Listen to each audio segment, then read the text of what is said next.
வேலை அனுபவத்துக்கும் சம்மந்தமே இல்லாமல் நான் 5 நாளுக்கு முன்னாடி நினைக்கல கேமரா முன்னாடி நான் நிற்பேன் அப்படின்ட்டு. ஒரு சடனாக ஒரு லைஃப்பில் ஒரு யூட்டர்ன் அடிக்க ஆரம்பித்தேன். நேருக்கு நேர் ரிலீஸ் ஆனதுக்கு அப்புறமா தான் வந்து அது இவ்வளோ அன்பு கொடுக்குறாங்களே, ஏன்னா இதுக்கெல்லாம் தகுதியாக, இதுக்கு நான் என்ன பண்ண போகிறேன், என்ன கைமாறு பண்ண போகிறேன் அப்படிங்கிறதுக்கு அப்புறமா தான் வந்து நான் வாழ்க்கையில் வந்து இன்னும் கொஞ்சம் நான் ஒழுங்காக உழைக்கணும், இந்த அன்புக்கு இந்த நான் தகுதியாக்கிக்கணும் அப்படின்னு ஆரம்பித்தேன். அப்படி ஆரம்பிச்சனால இந்த நிலைமைக்கு வர முடியுதுன்னா, நீங்கள் உங்களோட சிந்தனைகள் வந்து சரியாக வச்சுருந்தீங்கன்னா யார் வேணாலும் என்ன வேணாலும் ஆகலாம்.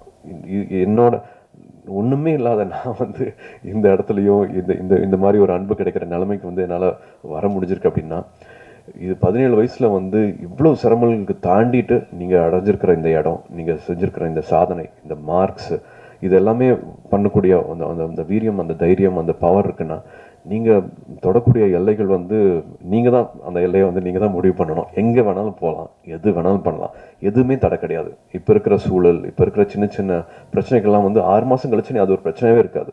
ஒரு 3 வருஷம் கழிச்சு நீங்கள் அது அப்படி ஒரு சிந்தனையே இருக்காது உங்கள் வாழ்க்கையில். ஸோ தயவு செஞ்சு வந்து இப்போ இருக்கிற பிரச்சனைகளை வந்து ரொம்ப சின்னதாக்கிடுங்க. நாகேஷ் எல்லாம் சொல்கிற மாதிரி வந்து இங்கே வச்சு பார்த்தா தான் அது பெரிய பிரச்சனையாக இருக்கும். அந்த இப்படி தள்ளி பிடிச்சினா அந்த ஒரு சின்ன தூசி மாதிரி ஆயிரும் அந்த பிரச்சனை. ஸோ அது விலகி இருந்து பாருங்கள். இப்போ இருக்கிற பிரச்சனையை ஒரு பிரச்சனையாகவே நினைக்காதீங்க. Only think positive, only positive thoughts. வாழ்க்கை இன்னும் ரொம்ப அழகானது. வாழ்க்கையை நிறைய நம்பிக்கை வைங்க. நினைக்கிற விஷயங்களை நிச்சயமாக நம்ம சாதிக்க முடியும். ஐயா சொன்ன மாதிரி வந்து அப்பாவும் சொன்ன மாதிரி வந்து அப்பா 20 வருஷத்துக்கு முன்னாடியே வந்து சூலூரில் ஆரம்பிச்சிருக்காங்க. ஸ்கூல் மேனேஜ்மெண்ட் கமிட்டி, எஸ்எம்சின்னு சொல்கிற பள்ளி மேலாண்மை குழு வந்து ரொம்ப ரொம்ப முக்கியமான அழகான மாற்றங்களை கொண்டுட்டு வந்துட்டுருக்கு. 2 வருஷமும் அந்த மாற்றங்களை பார்த்துட்ருக்கோம். அதுக்கும் வந்து இங்கே இருக்கிற மாணவர்களுக்கு நான் நன்றி சொல்லிக்கிறேன். அந்த தன்னார்வல் குழுவுக்கும் வந்து நான் நன்றி சொல்லிக்கிறேன். ஏன்னா இவங்களோட அந்த இணை மூலமாக தான் வந்து பெரிய பெரிய மாற்றங்கள் நடந்துட்டு வந்துட்டு இருக்குது. ஒவ்வொருத்தரும் பள்ளியில் திரும்பி நம்மளோட நேரத்தை செலவழிக்கிறது வந்து ரொம்ப முக்கியமான ஒரு விஷயமா இருக்குது. ஸ்கூலுக்கு மறுபடியும் வந்து கிராமங்களில் இருக்கிற படித்து வந்திருந்தோம்னா அந்த ஸ்கூலில் நம்மளை மறுபடியும் நினச்சிக்கிறது ரொம்ப முக்கியமாக இருக்குது. அங்கே இருக்கிற பெற்றோர்கள் அந்த பள்ளியோட நடவடிக்கையிலும் சரி, தயவு செஞ்சு ஒரு உறுப்பினராக இருங்க. பெரிய மாற்றங்கள் வந்து 2 வருஷமாக பார்த்துட்ருக்கிற நம்பிக்கையில் சொல்கிறேன்.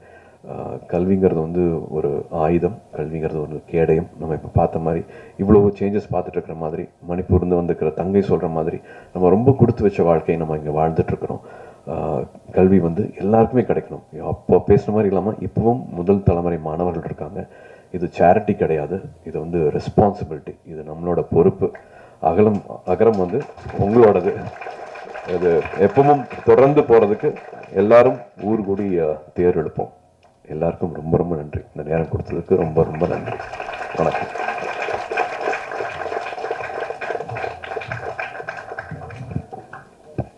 நன்றி அண்ணா.